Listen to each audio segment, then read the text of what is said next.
नमस्कार, मी पंजाब म्हणून खास करून विदर्भातल्या शेतकऱ्याला सांगणार आहे की तुमच्या इकडे मान्सून पूर्व पाऊस कधी येणार आणि मोसमी पाऊस कधी येणार.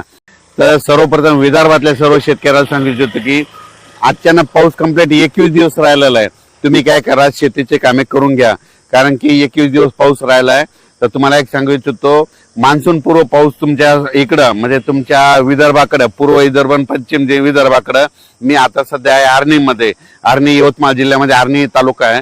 तर तुमच्या इकडे तुम्हाला सांगू इच्छितो 27, 28, 29, 30, 31च्या दरम्यान मान्सून पूर्व पाऊस येणार आहे, म्हणून हा अंदाज विदर्भातल्या शेतकऱ्यांनी लक्षात घ्यायचा. विदर्भातल्या सर्व शेतकऱ्याला सांगू इच्छितो की तुम्ही शेतीची कामे करून घ्या.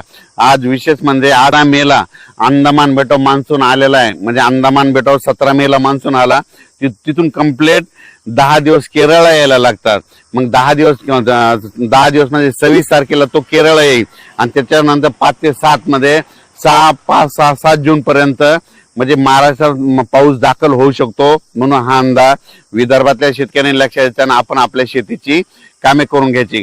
कारण की विदर्भात असल्यामुळे तुम्हाला सांगतो, पूर्व विदर्भ आणि पश्चिम विदर्भामधले सर्व शेतकऱ्याला सांगू इच्छितो की तुमच्याकडे मात्र एक मान्सून पूर्व एक अवकाळी पाऊस येणार आहे आणि ते पाऊस मात्र 27 मे, 27, 28, 29, 30, 31च्या दरम्यान तो मान्सून पूर्व अवकाळी पाऊस येणार आहे. भाग बदलत पडणार आहे, विखुरलेला स्वरूप पडणार आहे. म्हणून खास करून हा विदर्भातल्या शेतकऱ्यांनी अंदाज लक्षात घ्यायचा. त्याच्यानंतर विदर्भाच्या बाजूला मराठवाडा आहे. तर मराठवाड्यामध्ये मान्सून पूर्व पाऊस कधी येणार, म्हणजे मराठवाड्यात देखील 27, 28 मेच्या नंतरच मराठवाड्यात देखील एक मान्सून पूर्व अवकाळी पाऊस येणार आहे. म्हणून हा मराठवाड्यातल्या शेतकऱ्यांनी अंदाज लक्षात घ्यायचा. मराठवाड्यातल्या सर्व शेतकऱ्याला सांगू इच्छितो की अचानक कंप्लीट 21 दिवस पाऊस राहिलेला आहे. तर तुम्ही काय करा, शेतीची कामे करून घ्या. त्याच्यानंतर तुम्हाला सांगू इच्छितो उत्तर महाराष्ट्रातल्या देखील शेतकऱ्याला सांगू इच्छितो की तुम्ही काय करा, अचानक पाऊस कंप्लीट 21 दिवस राहिलेला आहे.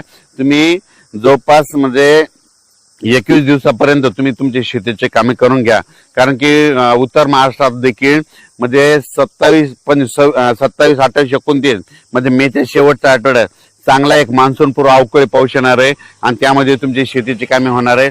पण या पावसामध्ये विजेचं प्रमाण जास्त असल्यामुळे शेतकऱ्यांनी शेतीचे कामे करत असताना आपली स्वतःची काळजी घ्यायची, झाडाखाली थांबायचं नाही. त्याच्यानंतर आपण आपल्या याच्याकडे पश्चिम महाराष्ट्राकडे होऊ तर पुणे जिल्हा, सातारा जिल्हा, कोल्हापूर जिल्हा, अहिल्यानगर जिल्हा, बीड जिल्हा ह्या पट्ट्यातल्या शेतकऱ्याला सांगू इच्छितो की तुम्ही देखील काय करा, अचानक कंप्लीट 21 दिवस पाऊस यायला शिल्लक राहिलेले 21 दिवसामध्ये तुम्ही तुमची शेतीची कामे करून घ्या. कारण की मेच्या शेवटच्या आठवड्यात पुणेकडे देखील एक आणि कोकणपट्टी घाटमाट्यावर देखील पाऊस सुरू होणार आहे. म्हणून हा अंदाज सर्व शेतकऱ्यांनी लक्षात घ्यायचा.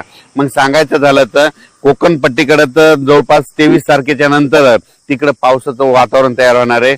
म्हणजे कोकणपट्टी, सातारा, कोल्हापूर, सांगली हे पट्टा, त्याच्यानंतर अहिल्यानगरकडे 24 तारखेच्या नंतर तिकडे वातावरण बदलायला सुरुवात होईल. पण 24 तारखेपासून फक्त कोकणपट्टी आणि घाटमाटा परिसर त्या भागामध्ये मान्सून पूर्व अवकाळी पाऊस सुरू व्हायला तयार होणार आहे.